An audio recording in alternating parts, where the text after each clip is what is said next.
Hi all, മറ്റൊരു question paper discussion സീരീസിലേക്ക് എല്ലാവർക്കും സ്വാഗതം. ഇത് നമ്മുടെ മൂന്നാമത്തെ ക്ലാസ്സാണ്. ഡിഗ്രി ലെവൽ പ്രിലിമിനറി എക്സാമിന് ആവശ്യമായിട്ടുള്ള, അതായത് കഴിഞ്ഞ പല വർഷങ്ങളിലായിട്ട് degree level examination previous year question പേപ്പറാണ് നമ്മൾ ഡിസ്കസ് ചെയ്യുന്നത്. ഇതിൻ്റെ റിലേറ്റഡ് ഫാക്റ്റും നമുക്ക് ഈ കൂടെ തന്നെ പറഞ്ഞു പോകാം. വിജയം നമ്മുടെ കൂടെ തന്നെയുണ്ട്, നമുക്കൊന്നിച്ച് മുൻപോട്ട് പോകാം. അപ്പോൾ നമ്മുടെ ചാനൽ സബ്സ്ക്രൈബ് ചെയ്യാത്തവരുണ്ടെങ്കിൽ സബ്സ്ക്രൈബ് ചെയ്യുക. നിങ്ങളുടെ കമൻറ്റും നിർദ്ദേശങ്ങളും എല്ലാം കമൻ്റായിട്ട് രേഖപ്പെടുത്തുക. നമുക്കൊന്നിച്ച് പഠിക്കാം. ഓക്കെ, നമുക്ക് ക്ലാസ്സിലേക്ക് കിടക്കാം. ഒന്നാമത്തെ ക്വസ്റ്റ്യൻ, 2022 ജനുവരി 21 3 സംസ്ഥാനങ്ങൾ അവരുടെ 50ാം സംസ്ഥാന ദിനം ആചരിച്ചു. താഴെ പറയുന്നവയിൽ ഏതാണ് ഈ 3-ൽ ഒന്നല്ല? അപ്പോൾ താഴെ പറയുന്നവയിൽ ഏതാണ് ഈ 3-ൽ ഒന്നല്ല എന്നാണ് ചോദിച്ചത്. അപ്പോൾ ഏതാണ്? 3 സംസ്ഥാനങ്ങളാണ് 50ാം സംസ്ഥാന ദിനം ആചരിച്ചത്. അപ്പം അതിൽ ഈ തന്നിരിക്കുന്നതിൽ ഒരെണ്ണം ആചരിച്ചിട്ടില്ല. അത് ഏതാണെന്നാണ് നമ്മൾ കണ്ടുപിടിക്കേണ്ടത്. അപ്പം നമ്മുടെ ഉത്തരം ഓപ്ഷൻ സി, നാഗാലാൻഡാണ് ഉത്തരം. അപ്പോൾ നോക്കിക്കേ, 2022 ജനുവരി 21 3 സംസ്ഥാനങ്ങൾ അവരുടെ 50ാം സംസ്ഥാന ദിനം ആചരിച്ചു. ആ സംസ്ഥാനങ്ങൾ ഏതൊക്കെയാണ്? അത് മണിപ്പൂർ, മേഘാലയ, ത്രിപുരയാണ്. അടുത്ത ക്വസ്റ്റ്യൻ, വ്യവസായവൽക്കരണത്തിൻ്റെ അടിസ്ഥാനത്തിൽ സാമ്പത്തിക വികസനത്തിന് ഒരു പദ്ധതി തയ്യാറാക്കുന്നതിനായി 1938 ദേശീയ ആസൂത്രണ സമിതി, ആസൂത്രണ കമ്മീഷൻ്റെ മുൻഗാമി, സ്ഥാപിക്കുന്നതിൽ പ്രധാന പങ്കുവഹിച്ചത് ആരാണ്? ക്വസ്റ്റ്യൻ എന്താണ്? വ്യവസായവൽക്കരണത്തിൻ്റെ അടിസ്ഥാനത്തിൽ സാമ്പത്തിക വികസനത്തിനൊരു പദ്ധതി തയ്യാറാക്കാൻ 1938 ദേശീയ ആസൂത്രണ സമിതി സ്ഥാപിക്കുന്നതിൽ പ്രധാന പങ്ക് വഹിച്ചത് ആരാണ്? ഓപ്ഷൻ ബി, സുഭാഷ് ചന്ദ്രബോസാണ് ഇവിടെ ഉത്തരം. അടുത്ത ക്വസ്റ്റ്യൻ, 1933 മഹാത്മാഗാന്ധി എല്ലാ രാഷ്ട്രീയ പ്രവർത്തനങ്ങളിൽ നിന്നും പിന്മാറുകയും 12,504 മൈൽ ദൂരത്തിൽ രാജ്യവ്യാപകമായി പര്യടനം നടത്തുകയും ചെയ്തു. ഈ പര്യടനം അറിയപ്പെടുന്നത് എന്താണ്?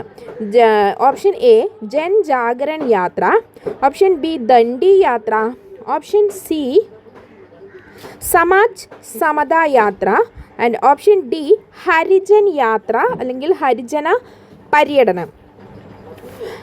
ഏതാണ് ആൻസർ? നമ്മുടെ ആൻസർ വരുന്നത് ഓപ്ഷൻ ഡി ആണ്, ഗാന്ധിജിയുടെ ഹരിജൻ യാത്ര.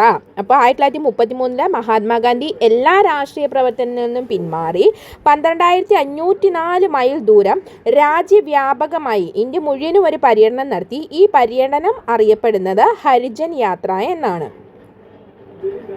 ഗാന്ധിജി, ഇന്ത്യൻ സ്വാതന്ത്ര്യ സമരം എന്നുള്ളത് നമ്മുടെ ഒരു ടോപ്പിക്കാണ്, ഗാന്ധിയൻ കാലഘട്ടം. അത് തന്നെയായിട്ടൊരു ക്ലാസ് എടുക്കാം കേട്ടോ. അപ്പോൾ നമുക്ക് ഗാന്ധിജിയുമായിട്ട് ബന്ധപ്പെട്ട് എല്ലാ ക്വസ്റ്റ്യൻസും അതിൽ നിന്ന് നമുക്ക് ആൻസർ ചെയ്യാൻ പറ്റും. ചെറിയൊരു ക്ലാസ് നമ്മുടെ ചാനലിൽ നമ്മൾ അപ്ലോഡ് ചെയ്തിട്ടുണ്ട്. ബാക്കി നമുക്ക് ഡീറ്റെയിൽഡ് ആയിട്ടുള്ളത് നമുക്ക് പഠിക്കാം. ഇനി അടുത്ത ക്വസ്റ്റ്യൻ, അക്ബറിൻ്റെ ഭരണകാലത്ത് നിർമ്മിക്കാത്ത കോട്ടയാണ് ചോദിച്ചിരിക്കുന്നത്. ഓപ്ഷൻ എ, പുരാണ കില, ബി, ആഗ്ര കോട്ട, സി, ലാഹോർ കോട്ട, ഡി, അലഹാബാദ് കോട്ട. അപ്പോൾ അക്ബറിൻ്റെ ഭരണകാലത്ത് നിർമ്മിക്കാത്ത കോട്ട. അപ്പോൾ അക്ബറിൻ്റെ ഭരണകാലത്ത് നിർമ്മിക്കാത്ത കോട്ട ഏതാണെന്ന് ചോദിച്ചാൽ അതിൻ്റെ ഉത്തരം വരുന്നത് ഓപ്ഷൻ എ, പുരാണ കിലയാണ്.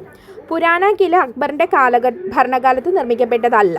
അത് ആരുടെ കാലഘട്ടത്തിലാണ്? ഹുമയൂൺ ചക്രവർത്തിയുടെ കാലത്താണ് പുരാണ കിലയുടെ പണി ആരംഭിക്കുന്നത്. എന്നാൽ ഈ സമയത്ത് ഏകദേശം 1540 കാലഘട്ടത്തിൽ കനൗജി യുദ്ധത്തിൽ ഹുമയൂൺ നാട് കടത്തപ്പെടുകയാണ്. ഇതിനുശേഷം സൂർ വംശത്തിലെ ഷേർഷാ സൂരിയാണ് പുരാണ കിലയുടെ പണി പൂർത്തിയാകുന്നത്. അപ്പം ഹുമയൂണിനെ പരാജയപ്പെടുത്തിയ സൂർ വംശ രാജാവായിരുന്നു ആര്? ഷേർഷാ സൂരി. ഹുമയൂണാണ് പുരാണ കിലയുടെ പണി ആരംഭിക്കുന്നത്, ഷേർഷാ സൂരിയാണ് ഇത് പൂർത്തീകരിക്കുന്നത്. അതുപോലെ തന്നെ നമ്മുടെ അക്ബർ ചക്രവർത്തിയുടെ ഭരണകാലത്ത് നിർമ്മിച്ച കോട്ടകളാണ് ഏതൊക്കെ? ആഗ്ര കോട്ട, ലാഹോർ കോട്ട, അലഹാബാദ് കോട്ട എന്നിവ. അപ്പോൾ നമുക്ക് അക്ബറിനെ കുറിച്ചൊന്ന് കുറച്ച് ഇമ്പോർട്ടൻ്റ് ആയിട്ടുള്ള പോയിന്റ്സ് ഒന്ന് നമുക്ക് നോക്കാം. ഓക്കെ, അപ്പം നമുക്ക് അക്ബറിനെ കുറിച്ച് കുറച്ച് കാര്യങ്ങൾ പഠിക്കാം. അക്ബറുടെ ഭരണ കാലഘട്ടം എന്ന് പറയുന്നത് 1556 മുതൽ 1605 വരെയുള്ള കാലഘട്ടമാണ് അക്ബറുടെ കാലഘട്ടം. ഏറ്റവും മഹാനായ മുഗൾ ചക്രവർത്തി എങ്ങനെയാണ് അറിയപ്പെടുന്നത്? ഏറ്റവും മഹാനായ മുഗൾ ചക്രവർത്തി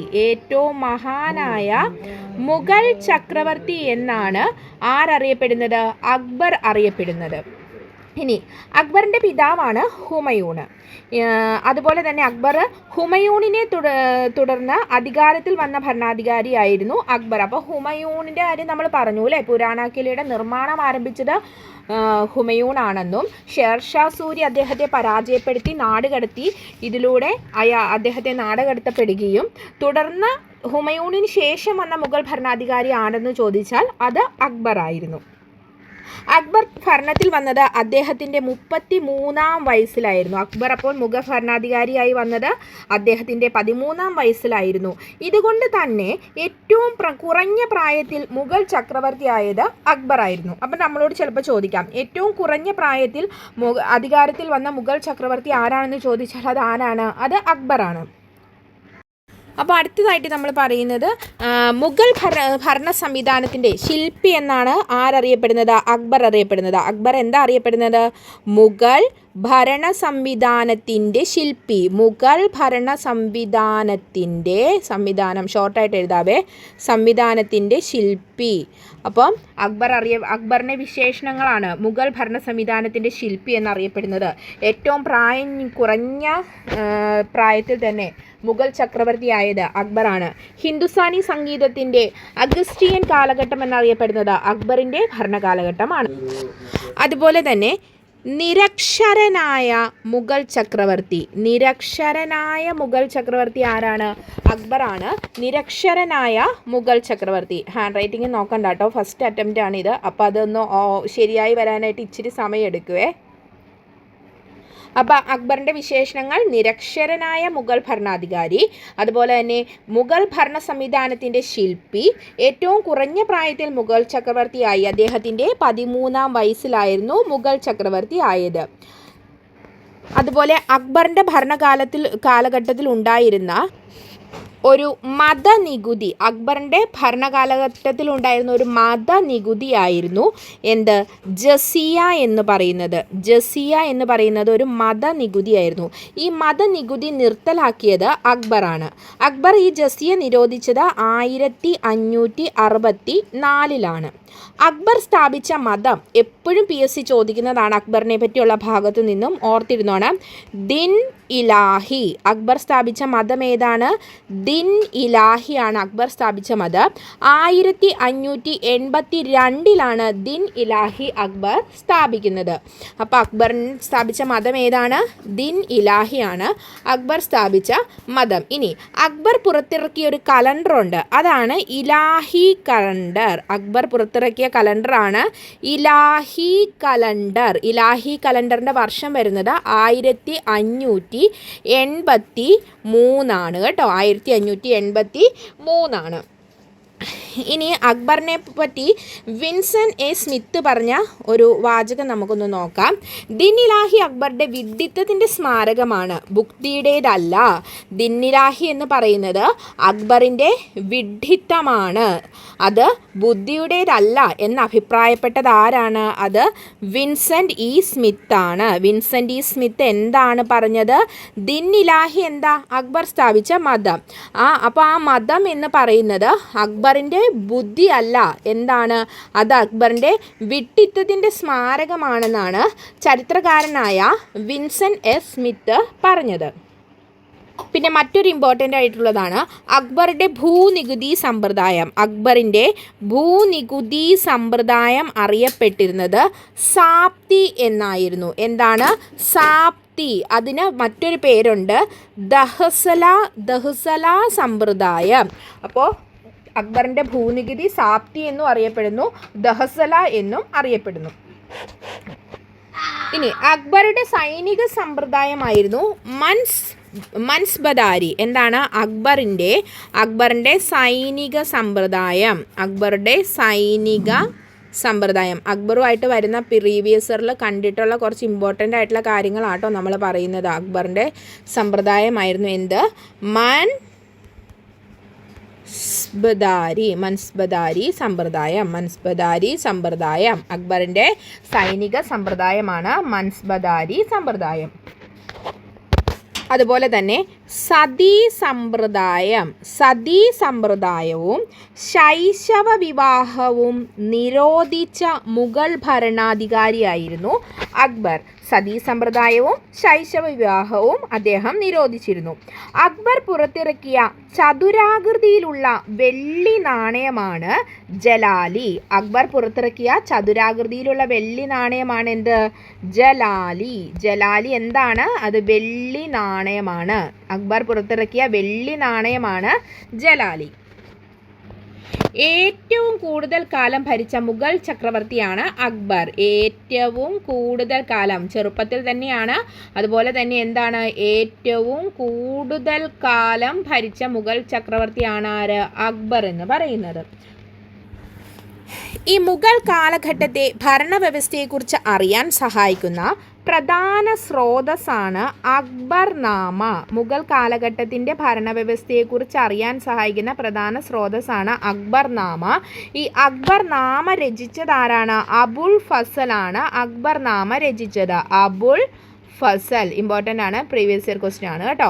അക്ബർനാമ അബുൾ ഫസൽ. അക്ബർനാമയ്ക്ക് എത്ര ഭാഗങ്ങളുണ്ട്? 3 ഭാഗങ്ങളുണ്ട്.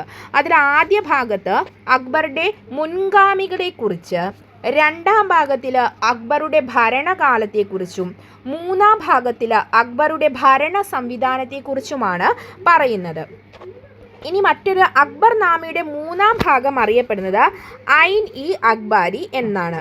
മറ്റൊരു പ്രധാന ക്വസ്റ്റ്യനാണ്, അക്ബറുടെ സദസ്സിലെ ഹിന്ദി കവികളായിരുന്നു സൂർദാസ്, തുളസീദാസ്. അക്ബറിൻ്റെ സദസ്സിലെ പ്രധാന ഹിന്ദി കവികളായിരുന്നു സൂർദാസും തുളസീദാസും. ഓക്കെ. അതുപോലെ അക്ബറുടെ കൊട്ടാരം സന്ദർശിച്ച ആദ്യ ഇംഗ്ലീഷുകാരൻ ആരാണ്? അത് മാസ്റ്റർ റാൽഫ് ഫിച്ച് ആണ് കേട്ടോ. അക്ബറുടെ കൊട്ടാരം സന്ദർശിച്ച ആദ്യത്തെ ഇംഗ്ലീഷുകാരനാണ് മാസ്റ്റർ റാൽഫ് ഫിച്ച്. ഇന്ത്യ സന്ദർശിച്ച ആദ്യ ഇംഗ്ലീഷുകാരനും മാസ്റ്റർ റാൽഫ് ഫിച്ച് ആണ് അല്ലേ. അപ്പോൾ അദ്ദേഹം മാസ്റ്റർ റാൽഫ് ഫിച്ച് അറിയപ്പെടുന്നത് മാർഗദർശിയായ ഇംഗ്ലീഷുകാരൻ എന്നാണ് ആരറിയപ്പെടുന്നത്? റാൽഫ് ഫിച്ച് അറിയപ്പെടുന്നത്. ഈ റാൽഫ് ഫിച്ച് ആഗ്രയും ഫത്തേപൂർ സിക്രിയും അഹമ്മദാബാദും ലോകത്തിലെ തന്നെ വലിയ നഗരമായ ലണ്ടനേക്കാൾ വലുതാണ് എന്നാണ് അഭിപ്രായപ്പെട്ടത്. 1600-ൽ ഈസ്റ്റ് ഇന്ത്യ കമ്പനി ലണ്ടനിൽ സ്ഥാപിച്ചപ്പോൾ ഇന്ത്യ ഭരിച്ചിരുന്ന മുഗൾ ഭരണാധികാരിയായിരുന്നു അക്ബർ. ആഗ്ര കോട്ട, അതുപോലെ തന്നെ പഞ്ചമഹൽ, ആഗ്ര കോട്ട, എൻ്റെ കൂടെ പറയണേ, പഞ്ചമഹൽ, ദെൻ ഫത്തേപൂർ സിക്രി, then ഇബാദത് ഖാന,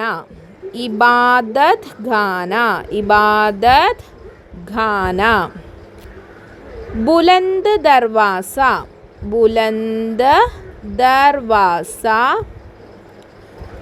ലാഹോർ കോട്ട, ഇവയൊക്കെ പണി കഴിപ്പിച്ച മുഗൾ ഭരണാധികാരിയാണ് ആര്? അക്ബർ. ഇനി ഈ ബുലന്ദ് ദർവാസ അക്ബർ പണി കഴിപ്പിച്ചത് എന്തിൻ്റെ, അതായത് ഗുജറാത്ത് കീഴടക്കിയതിൻ്റെ ഓർമ്മയ്ക്കായിട്ടാണ് ബുലന്ദ് ദർവാസ പണി കഴിപ്പിച്ചത്. ഗുജറാത്ത് കീഴടക്കിയതിൻ്റെ ഓർമ്മയ്ക്കായിട്ടാണ്. ഓക്കെ. അപ്പോൾ ഇന്ത്യയിലെ ഏറ്റവും വലിയ പ്രവേശന കവാടമാണ് ബുലന്ദ് ദർവാസ. ബുലന്ദ് ദർവാസ സ്ഥിതി ചെയ്യുന്നത് ഫത്തേപൂർ സിക്രിയിലാണ്. ഫത്തേപൂർ സിക്രി ആയിരുന്നു നമ്മുടെ അക്ബർ പണി കഴിപ്പിച്ച പുതിയ തലസ്ഥാനം. ഫത്തേപൂർ സിക്രി എവിടെയാണ്? ഉത്തർപ്രദേശിൽ ആഗ്രയിലാണ് Fatehpur Sikri.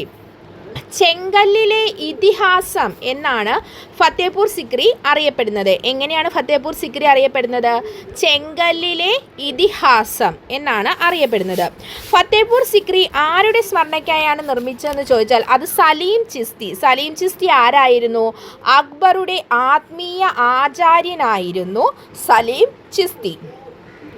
Romance in stone എന്നാണ് ഫത്തേപൂർ സിക്രി അറിയപ്പെടുന്നത്. അക്ബർ വിവാഹം കഴിച്ച അംബറിലെ രജപുത്ര രാജകുമാരിയായിരുന്നു ജോധാഭായി. നമുക്കറിയാം അല്ലേ, ജോധാഭായിയുടെ സിനിമയൊക്കെ ഉണ്ട്. ഈ അക്ബർ നിർമ്മിച്ച ജോധാഭായിയുടെ കൊട്ടാരം സ്ഥിതി ചെയ്യുന്നത് ഫത്തേപൂർ സിക്രിയിൽ തന്നെയാണ്.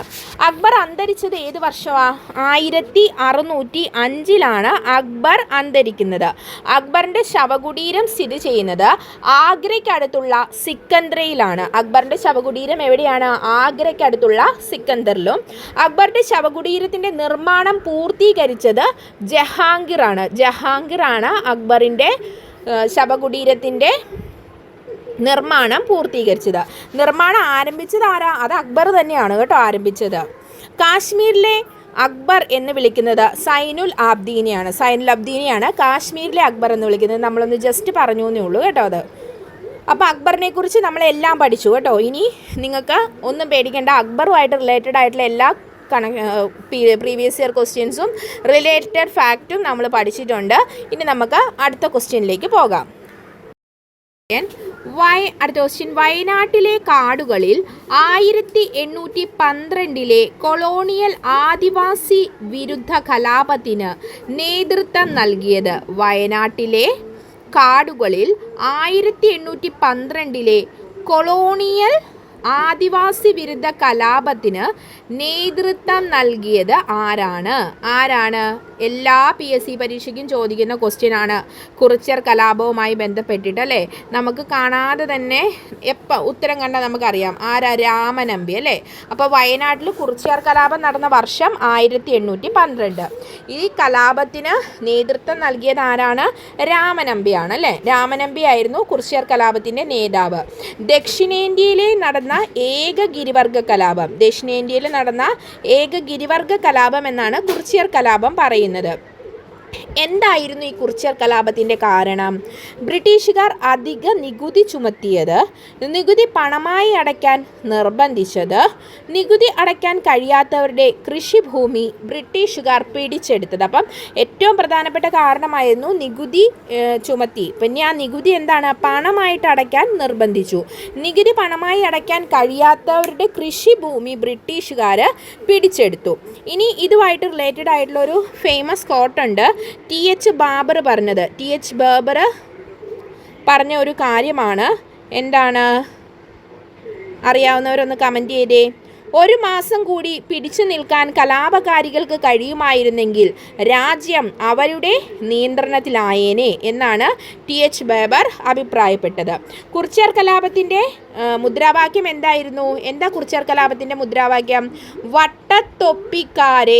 വട്ടത്തൊപ്പിക്കാരെ നാട്ടിൽ നിന്നും പുറത്താക്കുക എന്നതായിരുന്നു കുറിച്യർ കലാപത്തിൻ്റെ മുദ്രാവാക്യം. ഈ കുറിച്യർ കലാപം ബ്രിട്ടീഷുകാർ അടിച്ചമർത്തിയത് എന്നാണ്? 1812 മെയ് 8 കുറിച്യർ കലാപം അടിച്ചമർത്തുന്നത്. കുറിച്യർ കലാപത്തിൻ്റെ മറ്റു പ്രധാന നേതാക്കളായിരുന്നു പ്ലാക്കറ്റ് ചന്തു, ആയിരം വീട്ടിൽ കോന്തപ്പൻ, രാമനമ്പി തുടങ്ങിയവർ. ഈ ഏറ്റുമുട്ടലിൽ വധിക്കപ്പെടുകയും മറ്റൊരു പ്രമുഖ നേതാവായ തുടങ്ങിയവർ ഏറ്റുമുട്ടലിൽ വധിക്കപ്പെട്ടു. മറ്റൊരു നേതാവായ വെൺകലോൻ കേളുവിനെ തൂക്കിലേറ്റുകയും ചെയ്തു. കുറിച്യർ കലാപത്തിൽ കുറിച്യരെ കൂടാതെ പങ്കെടുത്ത ആദിവാസി വിഭാഗമായിരുന്നു കുറുമ്പർ. കുറിച്യരെ കൂടാതെ പങ്കെടുത്ത ആദിവാസികളാണ് ആര്? കുറുമ്പർ എന്ന് പറയുന്നത്. അപ്പോൾ കുറിച്യർ കലാപവുമായിട്ട് ബന്ധപ്പെട്ട എല്ലാ കാര്യങ്ങളും നമ്മളിവിടെ പറഞ്ഞു കേട്ടോ. അപ്പോൾ രാമനമ്പിനെയൊക്കെ തൂക്കിക്കൊല്ലുകയാണ് ചെയ്തത് ബ്രിട്ടീഷുകാർ. 1812 ഓർക്കുക. വയനാടൻ കാടുകളിലായിരുന്നു. ബ്രിട്ടീഷുകാരുടെ തെറ്റായ നികുതി നയത്തിനെതിരെ ദക്ഷിണേന്ത്യയിൽ നടന്ന ആദ്യ ഗിരിവർഗ അല്ലെങ്കിൽ ഗോത്രവർഗ കലാപമായിരുന്നു കുറിച്യർ കലാപം. അടുത്ത ക്വസ്റ്റ്യനിലേക്ക് പോകാം. അടുത്ത ക്വസ്റ്റ്യാണ്, കല്ലുമാല സമരത്തിലോ അല്ലെങ്കിൽ പെരിനാട് കലാപത്തിലോ, ഈ പെരിനാട് ലഹള അല്ലെങ്കിൽ കല്ലുമാല സമരം എന്നുള്ളത് ഒരു പരിപാടി തന്നെയാണ് കേട്ടോ, ഉൾപ്പെട്ട കേരളത്തിലെ സാമൂഹിക പരിഷ്കർത്താവ് ആരാണ്? അയ്യങ്കാളിയാണ് അല്ലേ. കല്ലുമാല സമരം അല്ലെങ്കിൽ പെരിനാട് കലാപത്തിന് ലഹളയ്ക്ക് നേതൃത്വം കൊടുത്ത സാമൂഹിക പരിഷ്കർത്താവ് അയ്യങ്കാളിയായിരുന്നു. പെരിനാട് കലാപം നടന്നത് എന്നാണ്? 1915 പെരിനാട് കലാപം നടക്കുന്നത്. പെരിനാട് ലഹളയുടെ വർഷം ഏതാണ്? 1915 15. നേതൃത്വം കൊടുത്തത് ആരാണ്? അയ്യങ്കാളയാണ്. ഈ പെരിനാട് ലഹളയുടെ പ്രധാന സമരകേന്ദ്രം കൊല്ലമാണ് കേട്ടോ. കൊല്ലം പെരിനാട്. പെരിനാട് എവിടെയാണ്? കൊല്ലത്താണ്. കൊല്ലം പെരിനാടാണ് ഈ സമരത്തിൻ്റെ പ്രധാന കേന്ദ്രം എന്ന് പറയുന്നത്. എന്തായിരുന്നു കാരണം? പുലയരുൾപ്പെട്ട താഴ്ന്ന ജാതിയിൽപ്പെട്ട സ്ത്രീകൾക്ക് കാതിലും കഴുത്തിലും ജാതിയുടെ അടയാളമായിട്ട് കല്ലുകൊണ്ടുള്ള ആഭരണമാണ് അണിഞ്ഞിരുന്നത്. അപ്പോൾ ഈ പുലയ ജാതിയിൽപ്പെട്ട ആളുകൾ അവരുടെ ആ ജാതിയുടെ അവർക്ക് മറ്റ് ആഭരണങ്ങളൊന്നും ധരിക്കാൻ അവകാശമില്ലായിരുന്നു. കല്ലുകൊണ്ടുള്ള മാലയും കഴുത്തിലും കാതിലും ഒക്കെ അവർ ഉപയോഗിച്ചിരുന്നത്. ഇതിനെതിരെ അയ്യങ്കാളിയുടെ നേതൃത്വത്തിൽ കല്ലുമാല ബഹിഷ്കരിക്കുകയും സവർണജാതിക്കാർ അണിയുന്ന പോലെ ആഭരണങ്ങൾ അണിയുവാനുള്ള അവകാശം താഴ്ന്ന ജാതിക്കാർക്ക് നേടിയെടുക്കുകയും ചെയ്തു. ഇതാണ് പെരിനാട് ലഹള അല്ലെങ്കിൽ കല്ലുമാല സമരം എന്നറിയപ്പെടുന്നത്. പറയുന്നത് എന്താണെന്ന് വെച്ചാൽ സ്ത്രീകൾ മാല എല്ലാം വലിച്ചൂരി അവരൊരു കൂമ്പാരം പോലെ കൂട്ടിയിട്ടു എന്നാണ് പറയുന്നത്. അപ്പം നമുക്ക് അടുത്ത ക്വസ്റ്റ്യനിലേക്ക് പോകാം.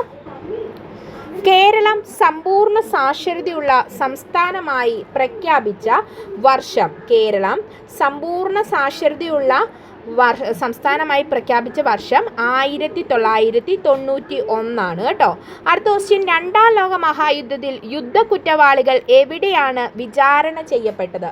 രണ്ടാം ലോക മഹായുദ്ധത്തിലെ യുദ്ധ കുറ്റവാളികൾ എവിടെയാണ് വിചാരണ ചെയ്യപ്പെട്ടത്? അത് ഓപ്ഷൻ ഡി ആണ്, ന്യൂറംബർഗ്. Option D, Nuremberg. അടുത്ത ക്വസ്റ്റ്യൻ, 18-ാം നൂറ്റാണ്ടിൽ താഴെ പറയുന്ന തത്വചിന്തകരിൽ ആരാണ് ഈ പ്രസിദ്ധമായ വാക്കുകൾ പറഞ്ഞത്? മനുഷ്യൻ സ്വതന്ത്രനായി ജനിക്കുന്നു, പക്ഷേ എല്ലായിടത്തും ചങ്ങലകളിലാണ് എന്ന് പറഞ്ഞത് ആരാണ്? റൂസോയാണല്ലേ പറഞ്ഞേ. ജീൻ ജാക്വസ് റൂസോയാണ് പറഞ്ഞത് മനുഷ്യൻ സ്വതന്ത്രനായി ജനിക്കുന്നു, പക്ഷേ എല്ലായിടത്തും ചങ്ങലയിലാണ്. അടുത്ത ക്വസ്റ്റ്യൻ, താഴെ പറയുന്നവയിൽ ഏതാണ് ഐക്യരാഷ്ട്രസഭയുടെ ഔദ്യോഗിക ഭാഷ അല്ലാത്തത്? ഐക്യരാഷ്ട്രസഭയുടെ ഔദ്യോഗിക ഭാഷ അല്ലാത്തതാണ് ഏത്? പോർച്ചുഗീസാണ് കേട്ടോ. സ്പാനിഷും അറബിക്കും ഫ്രഞ്ചും ഒക്കെ ഐക്യരാഷ്ട്രസഭയുടെ ഔദ്യോഗിക ഭാഷയാണ്. അടുത്ത ക്വസ്റ്റ്യൻ, ദേശീയ ജലപാത നിയമം 2016 പ്രകാരം കൊല്ലം മുതൽ കോട്ടപ്പുറം വരെ നീളുന്ന ദേശീയ ജലപാത 3 ഏത് സ്ഥലം വരെയാണ് നീട്ടിയത്? ദേശീയ ജലപാതയിൽ നിന്നൊരു ക്വസ്റ്റ്യൻ ഇല്ലാതെ ഒരു ക്വസ്റ്റ്യൻ പേപ്പറും ഇല്ല അല്ലേ, നമുക്കറിയാം. അപ്പം നമ്മുടെ കേരളത്തിലെ ദേശീയ ജലപാത 3 കൊല്ലം ടു കോട്ടപ്പുറം വരെ ആയിരുന്നു. പക്ഷേ 2016 ദേശീയ ജലപാത നിയമപ്രകാരം ഇത് നീട്ടിയിട്ടുണ്ട്. അപ്പോൾ അത് ഏത് സ്ഥലം വരെയാണ് നീട്ടിയിരിക്കുന്നത്? ഓപ്ഷൻ സി, കോഴിക്കോട് വരെയാണ് നീട്ടിയിരിക്കുന്നത്. അപ്പോൾ ഇനി വരുന്ന ക്വസ്റ്റ്യൻ പേപ്പറിൽ ക്വസ്റ്റ്യൻ നമുക്ക് കൊല്ലം കോട്ടപ്പുറം ആയിരിക്കില്ല, ചിലപ്പോൾ കൊല്ലം ടു കോഴിക്കോടായിരിക്കും. അപ്പോൾ ദേശീയ ജലപാത നിയമം 2016 പ്രകാരമാണ് കൊല്ലം കോട്ടപ്പുറം എന്നുള്ളത് കുറച്ചുകൂടി ദീർഘിപ്പിച്ചിരിക്കുന്നത്. ജലപാത 3 ആണ്, ദേശീയ ജലപാത 3 NW3. അപ്പം നമുക്ക് ദേശീയ ജലപാതകളെ കുറിച്ചൊന്ന് പഠിക്കാം. അപ്പം NW1 ദേശീയ ജലപാത 1 എവിടെ മുതൽ എവിടെ വരെയാണ്? ഏത് നദിയിലാണ്? അത് ഗംഗാ നദിയിലാണ്. NW1 വരുന്നത് ഗംഗാ നദിയിലാണ്. അലഹാബാദ് മുതൽ ഹാൽഡിയ വരെയാണ്. എവിടെ മുതൽ എവിടെ വരെയാണ്? അലഹാബാദ് ടു ഹാൽഡിയ. അലഹാബാദ് മുതൽ ഹാൽഡിയ വരെയാണ് NW1. അലഹാബാദ് മുതൽ ഹാൽഡിയ വരെ. ഇതിന് എത്ര കിലോമീറ്ററാണ്?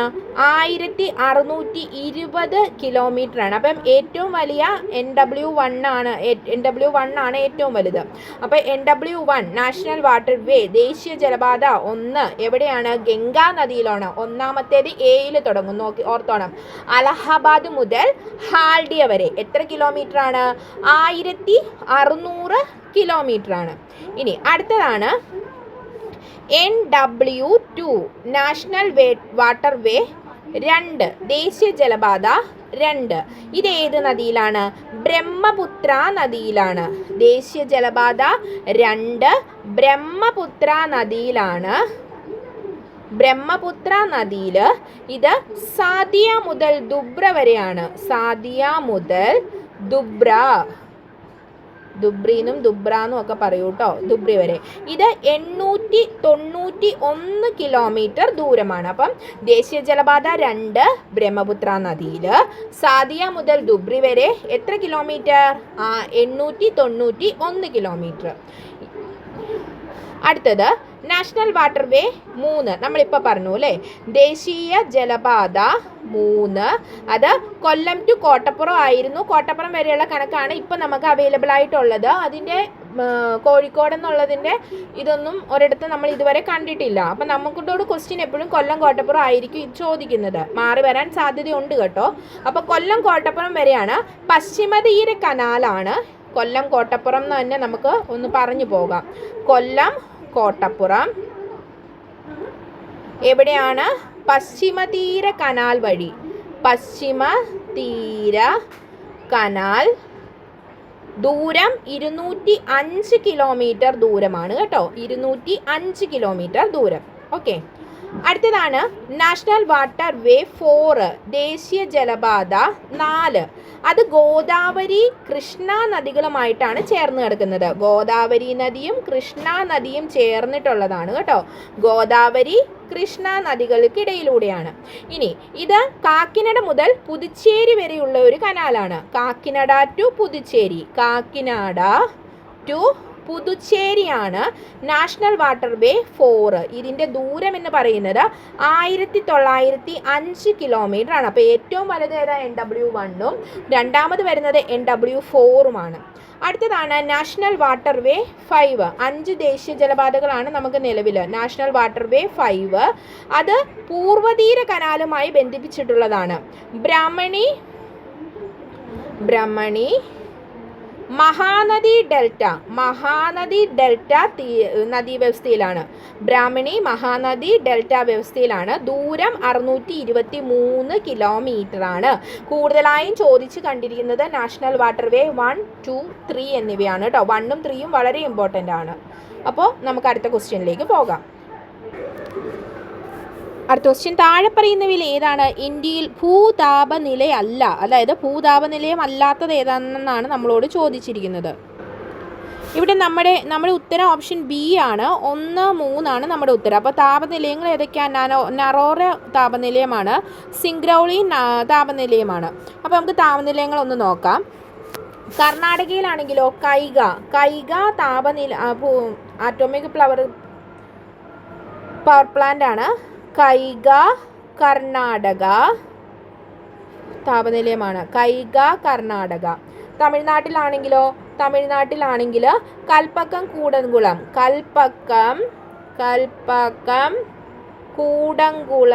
എവിടെയാണ്?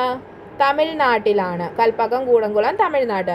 ഇനി കോട്ടയിലെ താപനിലയമാണ് കോട്ട രാജസ്ഥാനാണ്. കോട്ട ഏത് സ്റ്റേറ്റ് ആണ്? രാജസ്ഥാനാണ്. താരാപൂർ എവിടെയാണ്? താരാപൂർ മഹാരാഷ്ട്രയിലാണ് താരാപൂർ. ഇനി നറോറ എവിടെയാണ്? നറോറ UP ഉത്തർപ്രദേശിലാണ്. സിംഗ്രൗളിയും UP ഉത്തർപ്രദേശാണ് കേട്ടോ. ഇനി കക്രപ്പാറ ഗുജറാത്ത്. കക്രപ്പാറ ആണവോർജ നിലയം. കക്രപ്പാറ എവിടെയാണ്? അത് ഗുജറാത്തിലാണ് കക്രപ്പാറ. അപ്പോൾ നമുക്കൊന്ന് പറയാം. കൈഗ കർണാടക, കൽപ്പക്കം കൂടംകുളം തമിഴ്നാട്, കോട്ട രാജസ്ഥാൻ, താരാപൂർ മഹാരാഷ്ട്ര, നറോറ സിംഗ്രൗളി ഉത്തർപ്രദേശ്, കക്രപ്പാറ ഗുജറാത്ത്. ഇതിനൊരു കോഡുണ്ട് കേട്ടോ. കോഡ് വെച്ച് പഠിക്കുന്നേക്കാൾ ഇങ്ങനെ നമ്മൾ പലതവണ പറഞ്ഞ് പഠിക്കുകയായിരിക്കും നല്ലതെന്ന് തോന്നുന്നു. എന്നാലും കോഡ് ഞാനൊന്ന് പറയാം. കർണകി കയ്യിൽ കൽക്കുടവുമായി TN കോട്ട വഴി രാജസ്ഥാനിൽ മഹാതാരമായി. ഇത് കണ്ട് നരോര ഉത്തരം പറഞ്ഞു കക്രപ്പാറ ഗുജറാത്തിലാണ്. അപ്പം കർണകി കയ്യിൽ എന്ന് വെച്ചാൽ എന്താ? കർണാടക കൈഗ. ദെൻ കൽക്കുടവുമായി TN കോട്ട എന്ന് പറയുമ്പോൾ കൽപ്പക്കം കൂടംകുളം തമിഴ്നാട്.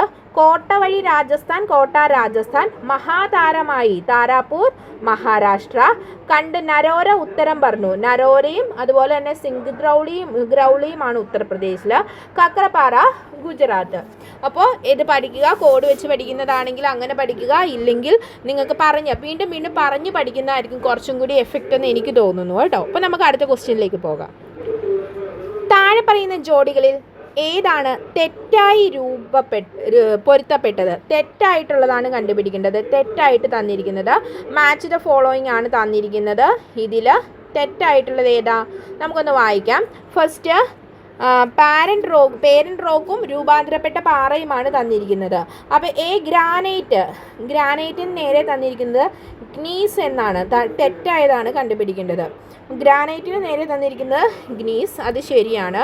അടുത്ത മണൽക്കല്ല് സിസ്റ്റ്, അത് തെറ്റാണ്. ചുണ്ണാമ്പുകല്ല് മാർബിൾ ശരിയാണ്. ഷെയിൽ സ്ലേറ്റ് ശരിയാണ്. അപ്പോൾ നമ്മുടെ ഉത്തരം ഓപ്ഷൻ ബി ആണ്. അടുത്ത question, survey of India topographical മാപ്പുകളിൽ ഏത് പ്രൊജക്ഷനാണ് ഉപയോഗിക്കുന്നത്? സർവേ ഓഫ് ഇന്ത്യ ടോപ്പോഗ്രഫിക് മാപ്പുകളിൽ ഉപയോഗിക്കുന്ന പ്രൊജക്ഷനാണ് option C polyconic. Option C polyconic. അടുത്ത ക്വസ്റ്റ്യൻ, 2024 പുതുവർഷ ദിനത്തിൽ 7.5 സ്കെയിൽ ഭൂകമ്പവും വിനാശകരമായ സുനാമിയും അനുഭവിച്ച നോട്ടോ ഏത് ഏഷ്യൻ രാജ്യത്താണ് നോട്ടോ? ഏതാണ്? ഓപ്ഷൻ ഡി ജപ്പാനിലാണ്. ഇവിടെ 2024 പുതുവർഷ ദിനത്തിൽ 7.5 സ്കെയിലാണ് ഭൂകമ്പവും അതുപോലെ തന്നെ സുനാമിയും വന്നത്. അപ്പം ഇത് നോട്ടോയിലാണ്. നോട്ടോ എവിടെയാണ്? അത് ജപ്പാനിലാണ്. അടുത്ത ക്വസ്റ്റ്യൻ, ഇന്ത്യയിലെ പണനയത്തിൻ്റെ ഉപകരണങ്ങൾ കണ്ടെത്തുക. ഇന്ത്യയിലെ പണനയത്തിൻ്റെ ഉപകരണങ്ങൾ കണ്ടെത്തുക. 1. മാർജിനൽ സ്റ്റാൻഡിംഗ് ഫെസിലിറ്റി റേറ്റ് ശരിയാണ്. മാർജിനൽ സ്റ്റാൻഡിംഗ് ഫെസിലിറ്റി റേറ്റ് ശരിയാണ്. അടുത്തത് കമ്മി ധനസഹായം തെറ്റ്. നിയമാനുസൃത ലിക്വിഡിറ്റി റേഷ്യോ അതും ശരിയാണ്. നികുതി നയങ്ങൾ തെറ്റാണ്. നമ്മുടെ ഉത്തരം ഓപ്ഷൻ ബി ആണ്. 1, 3 മാത്രം.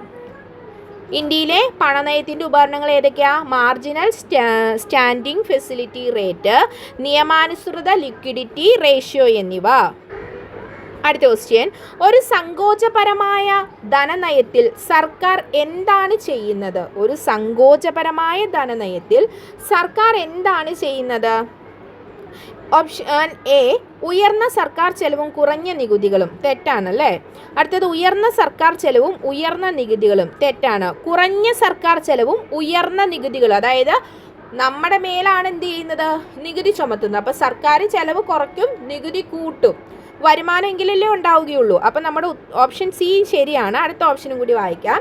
കുറഞ്ഞ സർക്കാർ ചെലവും കുറഞ്ഞ നികുതികളും. തെറ്റാണ്. നികുതി കുറയ്ക്കാൻ പറ്റില്ല അല്ലേ? അപ്പോൾ ഓപ്ഷൻ സി ആണ് നമ്മുടെ ഉത്തരം. അടുത്ത ക്വസ്റ്റ്യൻ, ഫാക്ടർ ചെലവിൽ GDP ഇതിന് തുല്യമാണ്. അപ്പോൾ GDP ഫാക്ടർ ചെലവിൽ GDP എന്തിനു തുല്യമാണ്? ഡയറക്റ്റ് നമുക്ക് ആൻസറിലേക്ക് പോകാം. ഓപ്ഷൻ എ ആണ് ആൻസർ. ഒത്തിരി പറഞ്ഞ് കൺഫ്യൂഷൻ ആക്കണ്ട. വിപണി വിലയിൽ GDP മൈനസ് അറ്റ പരോക്ഷ നികുതികളാണ്. ഫാക്ടർ ചെലവിൽ GDP ഇതിന് തുല്യമാണ്. ഏതിന് തുല്യമാണ്? വിപണി വിലയിലെ GDP മൈനസ് അറ്റ പരോക്ഷ നികുതികൾ. അത് അങ്ങനെ തന്നെ അങ്ങ് പഠിച്ചോണം കേട്ടോ. അടുത്ത ക്വസ്റ്റ്യൻ, സർക്കാർ ഇന്ത്യയിൽ ഇൻഷുറൻസ് റെഗുലേറ്ററി അതോറിറ്റി നടപ്പിലാക്കിയത് ഏത് പഞ്ചവത്സര പദ്ധതി കാലത്താണ്? സർക്കാർ ഇന്ത്യയിൽ ഇൻഷുറൻസ് റെഗുലേറ്ററി പദ്ധതി നടപ്പിലാക്കിയത് ഏത് പഞ്ചവത്സര പദ്ധതി കാലത്താണ്? ഓപ്ഷൻ ബി ആണ് 9ാം പഞ്ചവത്സര പദ്ധതി കാലത്ത്. പഞ്ചവത്സര പദ്ധതികൾ നമുക്ക് പഠിക്കണം. അത് നമ്മുടെ 5 ഇയർ പ്ലാൻസ് എന്നുള്ളത് സിലബസിൽ എക്കണോമിക്സിൻ്റെ ഭാഗത്തു നിന്നുള്ള ഒരു ടോപ്പിക്കാണ്. സിലബസ് തീർത്ത് നമ്മൾ ക്ലാസ് ചെയ്യും. ആ ക്ലാസ്സുകളിൽ നമ്മൾ ഇതെല്ലാം എടുക്കും കേട്ടോ. അപ്പം നമുക്ക് അടുത്ത ക്വസ്റ്റ്യനിലേക്ക് പോകാം. എല്ലാ അസംഘടിത തൊഴിലാളികളുടെയും കേന്ദ്രീകൃത ഡേറ്റാബേസ് സൃഷ്ടിക്കുന്നതിനായി താഴെ പറയുന്നവയിൽ ഏത് കേന്ദ്ര മന്ത്രാലയമാണ് ഈ ശ്രം പോർട്ടൽ ആരംഭിച്ചത്? അസംഘടിത തൊഴിലാളികളുടെ കേന്ദ്രീകൃത ഡേറ്റാബേസ്, അതായത് തൊഴിലാളികളുടെ ഡേറ്റാബേസ് സൃഷ്ടിക്കാൻ വേണ്ടിയിട്ട് കേന്ദ്ര മന്ത്രാലയം, സെൻട്രൽ ഗവൺമെൻറ് ഉണ്ടാക്കിയതാണ് എന്ത്? ഈ ശ്രം പോർട്ടൽ. ഈ ശ്രം പോർട്ടൽ ആരംഭിച്ചത് ഏത് വകുപ്പാണെന്ന് ചോദിച്ചാൽ ഓപ്ഷൻ ഡി ആണ് ലേബർ എംപ്ലോയ്മെൻറ്റ് മന്ത്രാലയം. ലേബർ എംപ്ലോയ്മെൻറ്റ് മന്ത്രാലയമാണ് ഈ ശ്രം പോർട്ടൽ ആരംഭിച്ചത്. അടുത്ത ക്വസ്റ്റ്യൻ, താഴെ പറയുന്നവയിൽ ഏതാണ് സിവിൽ സർവീസിൻ്റെ പ്രവർത്തനമല്ലാത്തത്? സിവിൽ സർവീസിൻ്റെ പ്രവർത്തനം അല്ലാത്തത് ഏതാണെന്ന് ചോദിച്ചിരിക്കുന്നത്. ഗവൺമെൻറ്റിൻ്റെ നയങ്ങൾ നടപ്പിലാക്കൽ ഒരു സിവിൽ സർവീസ് ഉദ്യോഗസ്ഥൻ്റെ ഉത്തരവാദിത്തമാണ്. നികുതി നിയമനിർമ്മാണം, അതെ. ഗവൺമെൻറ്റിനെതിരായ എതിർപ്പ് സമാഹരിക്കുക ഒരിക്കലും പറ്റില്ല. തെറ്റാണ്. സാമൂഹിക സേവനങ്ങൾ നിർവഹിക്കുന്നു, ശരിയാണ്. അപ്പോൾ നമ്മുടെ ഉത്തരം ഏതാണ്? ഓപ്ഷൻ സി ആണ്. അപ്പോൾ സിവിൽ സർവീസിൻ്റെ പ്രവർത്തനം അല്ലാത്തതാണ് ഗവൺമെൻറ്റിനെതിരായ എതിർപ്പ് സമാഹരിക്കുക എന്നുള്ളത്. അപ്പോൾ അവരുടെ പ്രവർത്തനങ്ങൾ എന്തൊക്കെയാണ്? ഗവൺമെൻറ്റിൻ്റെ നയങ്ങൾ നടപ്പിലാക്കൽ, നിയുക്ത നിയമനിർമ്മാണം, നികുതി അല്ലാട്ടോ നിയുക്ത നിയമനിർമ്മാണം, അതുപോലെ തന്നെ സാമൂഹിക സേവനങ്ങൾ നിർവഹിക്കുന്നു. ഇങ്ങനെ ഈ ആവേശം കൂടുമ്പോൾ എനിക്ക് ഇച്ചിരി സ്പീഡ് കൂടുമ്പോഴാണ് പല വാക്കുകളും ഞാൻ കാണാതെ പോകുന്നത് കേട്ടോ. സദയം നിങ്ങൾ ക്ഷമിക്കുക. അടുത്ത ക്വസ്റ്റ്യൻ, വിഷൻ സ്റ്റേറ്റ്മെൻറ്റിൽ വ്യക്തമാക്കിയിട്ടുള്ള NEGPയുടെ ലക്ഷ്യങ്ങൾ സംബന്ധിച്ച് താഴെ പറയുന്നവയിൽ ഏതാണ് ശരിയായത്? വിഷൻ സ്റ്റേറ്റ്മെൻറ്റിൽ വ്യക്തമാക്കിയിട്ടുള്ള NEGPയുടെ ലക്ഷ്യങ്ങൾ സംബന്ധിച്ച് താഴെ പറയുന്നവയിൽ ഏതാണ് ശരിയായത്? അപ്പോൾ ഒന്നാമത്തെ ഓപ്ഷൻ, പൊതുസേവനങ്ങൾ പൗരന്മാർക്ക് വീടിൻ്റെ അടുത്ത് എത്തിക്കുക. 2, കാര്യക്ഷമതയും സുതാര്യതയും ഉറപ്പാക്കുക. 3, സൗജന്യ സേവനങ്ങൾ. അപ്പോൾ ഇവിടെ ഉത്തരം എന്ന് പറയുന്നത് എന്താണ്? പൊതുസേവനങ്ങൾ പൗരന്മാരുടെ വീടിൻ്റെ അടുത്ത് എത്തിക്കുക, അത് ഓക്കെയാണ്. പിന്നെ കാര്യക്ഷമതയും സുതാര്യതയും ഉറപ്പാക്കുക, ശരിയാണ്. സൗജന്യ സേവനങ്ങളാണോ? അല്ല. നമ്മളിപ്പോൾ അക്ഷയ സെൻറ്ററിൽ പോയി നമുക്ക് സൗജന്യമായിട്ടാണോ? ചിലതൊക്കെ സൗജന്യമാണ് അല്ലേ, പക്ഷെ നമ്മൾ ചിലതിനൊക്കെ നമ്മൾ പേയ്മെൻറ്റ് ചെയ്യണം. അപ്പം ഇത് തെറ്റാ, സൗജന്യ സേവനം അല്ല. അപ്പം നമ്മുടെ ഉത്തരം ഏതാണ്? ഓപ്ഷൻ ബി ആണ്, 1, 2 എന്നിവ. അടുത്ത ക്വസ്റ്റ്യൻ, രാഷ്ട്രീയ പാർട്ടികളുടെ പ്രവർത്തനങ്ങളുമായി ബന്ധപ്പെട്ട് താഴെ പറയുന്നവയിൽ ഏതാണ് ശരിയായത്? രാഷ്ട്രീയ പാർട്ടികളുടെ പ്രവർത്തനവുമായി ബന്ധപ്പെട്ട് ശരിയായതാണ് ചോദിച്ചിരിക്കുന്നത്. 1, സാമൂഹികവൽക്കരണത്തിൻ്റെയും പങ്കാളിത്തത്തിൻ്റെയും പ്രവർത്തനം നടക്കുന്നുണ്ടല്ലേ. സംയോജനത്തിൻ്റെ പ്രവർത്തനം, കൂട്ടായ പ്രവർത്തനം ഉണ്ട്. രാഷ്ട്രീയ അധികാരം പ്രയോഗിക്കുന്നതിൻ്റെ പ്രവർത്തനം അതുകൊണ്ട്. അപ്പോൾ ഓപ്ഷൻ ഡി ആണ് മുകളിൽ പറഞ്ഞവയെല്ലാം.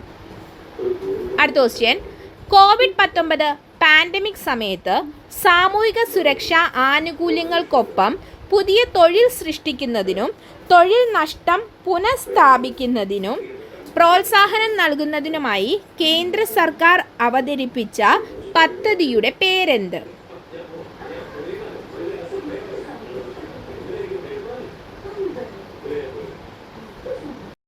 ക്വസ്റ്റ്യൻ, ആദിവാസികൾക്കും ദളിതർക്കും പ്രത്യേകം ശ്രദ്ധ നൽകിക്കൊണ്ട് സംസ്ഥാനത്തിനുള്ളിലെ പാർശ്വവൽക്കരിക്കപ്പെട്ട സമുദായങ്ങൾക്ക് സാമ്പത്തിക പിന്തുണ വർദ്ധിപ്പിക്കുന്നതിനും വാർദ്ധക്യ പെൻഷനുകളുടെ പ്രായപരിധി 60-ൽ നിന്നും 50-ആയി കുറച്ച സംസ്ഥാനമാണ് ജാർഖണ്ഡ്. ആദിവാസികൾക്കും ദളിതർക്കും പ്രത്യേക ശ്രദ്ധ നൽകിക്കൊണ്ട് സംസ്ഥാനത്തിനുള്ളിലെ പാർശ്വവൽക്കരിക്കപ്പെട്ട സമുദായങ്ങൾക്ക് സാമ്പത്തിക പിന്തുണ വർദ്ധിപ്പിക്കുന്നതിനും വാർദ്ധക്യ പെൻഷനുകളുടെ പ്രായപരിധി 60-ൽ നിന്നും 50-ആയി കുറച്ച സംസ്ഥാനമാണ് ഓപ്ഷൻ എ ജാർഖണ്ഡ്. അടുത്ത ക്വസ്റ്റ്യൻ, ഭരണഘടനാ അസംബ്ലിയുമായി ബന്ധപ്പെട്ട് താഴെ പറയുന്ന പ്രസ്താവനകൾ പരിഗണിക്കുക. ഒരു ഭരണഘടനാ അസംബ്ലി എന്ന ആശയം ആദ്യമായി മുന്നോട്ട് വെച്ചത് ജവഹർലാൽ നെഹ്റു ആണ്. തെറ്റാണ് അല്ലേ. ജവഹർലാൽ നെഹ്റു അല്ല. ആരാണ് പറഞ്ഞത്? MN റോയി ആയിരുന്നു. നിയമസഭയിലെ ആകെ അംഗങ്ങൾ 389 ആയിരുന്നു. ശരിയാണ്. അടുത്തത്, മഹാത്മാഗാന്ധി ഭരണഘടനാ അസംബ്ലിയിലെ അംഗമായിരുന്നു. തെറ്റാണ്. അപ്പം നമ്മുടെ ഉത്തരം എന്താ? ഓപ്ഷൻ ബി ആണ് ഇതിൽ ശരി. അടുത്ത ക്വസ്റ്റ്യൻ, ആർട്ടിക്കിൾ 26 മതപരമായ കാര്യങ്ങൾ കൈകാര്യം ചെയ്യാനുള്ള സ്വാതന്ത്ര്യം നൽകുന്നു. ആർട്ടിക്കിൾ 26 മതപരമായ കാര്യങ്ങൾ ചെയ്യാനുള്ള സ്വാതന്ത്ര്യം നൽകുന്നു. അത് താഴെ പറയുന്നവയിൽ ഏതിന് വിധേയമാണ്? നോക്കാം. പൊതുക്രമം ഉണ്ട്, ധാർമ്മികത വേണം, ആരോഗ്യം വളരെ അത്യാവശ്യമാണ്. അപ്പം നമ്മുടെ ഉത്തരം എന്താണ്? ഓപ്ഷൻ ഡി, മുകളിൽ പറഞ്ഞവ എല്ലാം ഉണ്ട്. ആർട്ടിക്കിൾ 26 മതപരമായ കാര്യങ്ങൾ ചെയ്യാനുള്ള സ്വാതന്ത്ര്യം നൽകുന്നു. അത് താഴെ പറയുന്നതിൽ ഏത് വിധേയമാണെന്ന് ചോദിച്ചാൽ പൊതുക്രമം നോക്കണം, അതുപോലെ തന്നെ ധാർമ്മികമായിരിക്കണം, ആരോഗ്യവും നോക്കണം. അടുത്ത ക്വസ്റ്റ്യൻ, പരിസ്ഥിതി സംരക്ഷണത്തിനും മെച്ചപ്പെടുത്തലിനും വനങ്ങളുടെയും വന്യജീവികളുടെയും സംരക്ഷണത്തിനും വ്യവസ്ഥകൾ നൽകിയിട്ടുള്ള അനുച്ഛേദം അല്ലെങ്കിൽ അനുച്ഛേദങ്ങൾ ഏതൊക്കെയാണെന്നാണ് ചോദിച്ചിരിക്കുന്നത്. പരിസ്ഥിതിക്കും അതുപോലെ തന്നെ പരിസ്ഥിതി സംരക്ഷണവുമായി ബന്ധപ്പെട്ട് ഏതൊക്കെയാണ്? ആർട്ടിക്കിൾ 48A ഉണ്ട്, 51A ഉണ്ട് അല്ലേ. ആർട്ടിക്കിൾ 48ഉം 51Aയും എന്തുമായി ബന്ധപ്പെട്ടതാണ്? അത് നമ്മുടെ പരിസ്ഥിതി സംരക്ഷണവും മെച്ചപ്പെടുത്തലുമായി ബന്ധപ്പെട്ടുള്ളതാണ്. മറന്നു പോകരുത് കേട്ടോ, 48A ഒക്കെ എപ്പോഴും ചോദിക്കുന്നതാണ്. അപ്പം ഓപ്ഷൻ ബി ആണ് നമ്മുടെ ഉത്തരം. അടുത്ത ക്വസ്റ്റ്യൻ, 106 ഭരണഘടനാ ഭേദഗതിയിലൂടെ വരുത്തിയ പ്രധാന മാറ്റം അല്ലെങ്കിൽ മാറ്റങ്ങൾ എന്താണ്? 106 ഭരണഘടനാ ഭേദഗതിയിലൂടെ വരുത്തിയ പ്രധാന മാറ്റങ്ങൾ എന്താണെന്നാണ് ചോദിച്ചിരിക്കുന്നത്. എന്താണ്? 106 ഭരണഘടനാ ഭേദഗതിയിലൂടെ ഭേദഗതി ചെയ്ത ആർട്ടിക്കിളാണ് 239A. ശരിയാണ്. ആർട്ടിക്കിൾ 330A, 332A എന്നിവ ഉൾപ്പെടുത്തി. ശരിയാണ്. OBC സ്ത്രീകൾക്ക് പ്രത്യേക സംവരണം, അത് തെറ്റാണ്. അപ്പം നമ്മുടെ ഉത്തരം ഓപ്ഷൻ ഓപ്ഷൻ സി ആണ്. 1ഉം 2ഉം മാത്രം. Option C. അടുത്ത ക്വസ്റ്റ്യൻ, 2023 വിംബിൾഡൺ വിജയം നേടിയത് ആരാണ്? 2023 വിംബിൾഡൺ വിജയം നേടിയത് ആരാണെന്നാണ് ചോദിച്ചിരിക്കുന്നത്. ഓപ്ഷൻ ബി ആണ്, കാർലോസ് അൽക്കാരസ്. ആരാണ് 2023 വിംബിൾഡണിൽ വിജയം നേടിയത്? കാർലോസ് അൽക്കാരസ് ആണ്. 2023 കാർലോസ് അൽക്കാരസ് ആണ്. 2024 വിംബിൾഡൺ വിജയി കാർലോസ് അൽക്കാരസ് തന്നെയാണ് കേട്ടോ. ഇനി ആദ്യത്തെ വയലാർ അവാർഡ് നേടിയ പുസ്തകം ഏതാണ്? അത് ഓപ്ഷൻ സി, അഗ്നിസാക്ഷിയാണ് ആദ്യത്തെ വയലാർ അവാർഡ് നേടിയ പുസ്തകം. അഗ്നിസാക്ഷി ആരുടെയാണ്? ലളിതാംബിക അന്തർജനത്തിൻ്റേതാണ് അഗ്നിസാക്ഷി എന്ന നോവല്. അപ്പോൾ ഈ അഗ്നിസാക്ഷി എന്നതാണ് ആദ്യമായിട്ട് വയലാർ അവാർഡ് നേടിയ പുസ്തകം. എന്നാണ്? 1977 ലളിതാംബിക അന്തർജനത്തിനാണ് ആദ്യമായിട്ട് വയലാർ അവാർഡ് നേടിയ പുസ്തകം. ലളിതാംബിക അന്തർജനത്തിൻ്റെ അഗ്നിസാക്ഷിയാണ് കേട്ടോ. ഇനി 2024 ആർക്കാണ് കിട്ടിയത്? 2024 വയലാർ അവാർഡ് ലഭിച്ചത് അശോകൻ ചരുവിലായിരുന്നു. ആരാണ്? അശോകൻ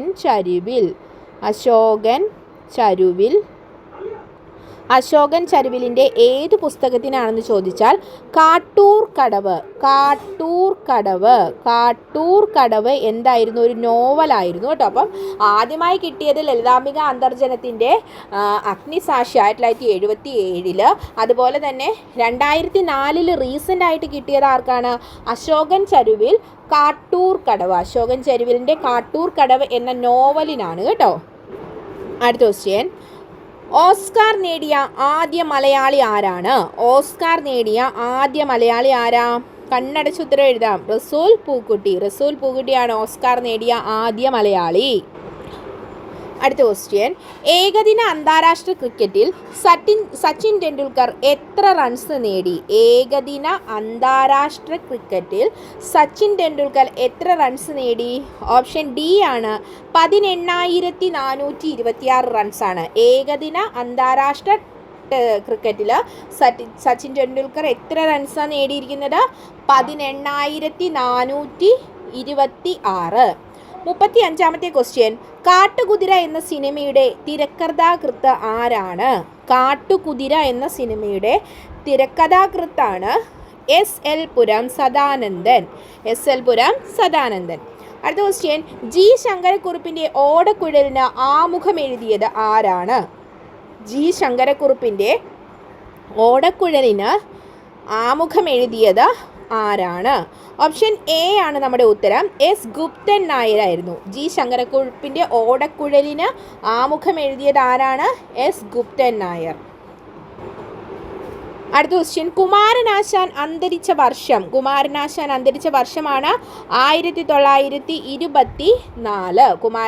അന്തരിച്ച വർഷമാണ് 1924. അടുത്ത ക്വസ്റ്റ്യൻ, കാഞ്ചന സീത എന്ന സിനിമയുടെ സംവിധായകൻ ആരാണ്? ജി അരവിന്ദൻ. അടുത്ത ക്വസ്റ്റ്യൻ, 2022 ഫിഫ ലോകകപ്പിൽ അർജന്റീന ഫുട്ബോൾ ടീമിൻ്റെ പരിശീലകൻ ആരായിരുന്നു? ഓപ്ഷൻ ഡി ആണ്, ലയണൽ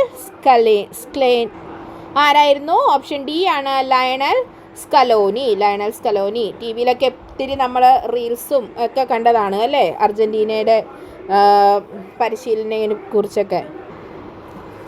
അടുത്ത ക്വസ്റ്റ്യൻ, കേരളത്തിലെ ഏത് ജില്ലയിലാണ് തുഞ്ചൻ പറമ്പ് സ്ഥിതി ചെയ്യുന്നത്? കേരളത്തിലെ ഏത് ജില്ലയിലാണ് തുഞ്ചൻ പറമ്പ് സ്ഥിതി ചെയ്യുന്നത്? തുഞ്ചൻ പറമ്പ് ഏത് ജില്ലയിലാണ്? ഓപ്ഷൻ ബി ആണ്, മലപ്പുറം ജില്ലയിലാണ് തുഞ്ചൻ പറമ്പ്. എവിടെയാണ്? മലപ്പുറം ജില്ലയിലാണ് തുഞ്ചൻ പറമ്പ്. ഇനി കമ്പ്യൂട്ടറിൻ്റെ ഭാഗത്തു നിന്നുള്ള ക്വസ്റ്റ്യൻസ് ആണ്. താഴെ പറയുന്നവയെ പൊരുത്തപ്പെടുത്തുക, ചേരുംപടി ചേർക്കുക.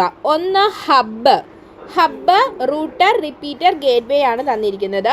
ബി സൈഡിൽ തന്നിരിക്കുന്നത് വ്യത്യസ്ത പ്രോട്ടോക്കോളുകൾ കൈകാര്യം ചെയ്യാൻ കഴിയും.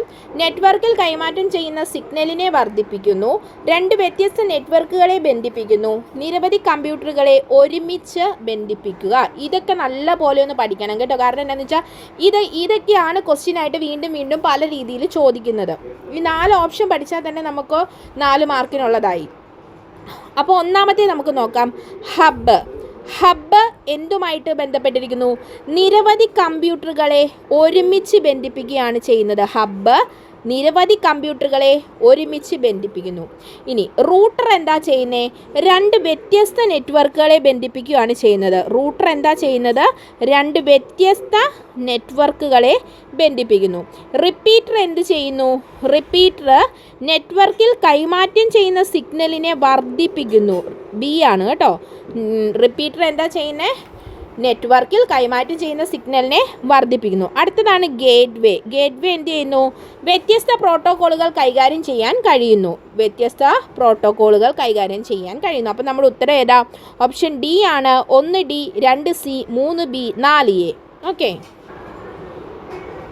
അടുത്ത ക്വസ്റ്റ്യൻ, കമ്പ്യൂട്ടറിൻ്റെ സെൻട്രൽ പ്രോസസ്സിംഗ് യൂണിറ്റ് CPU വേഗത്തിലുള്ള പ്രോസസ്സിങ്ങിനായി പതിവായി ഉപയോഗിക്കുന്ന നിർദ്ദേശങ്ങളും ഡേറ്റയും താൽക്കാലികമായി സംഭരിക്കുന്ന സപ്ലിമെൻ്ററി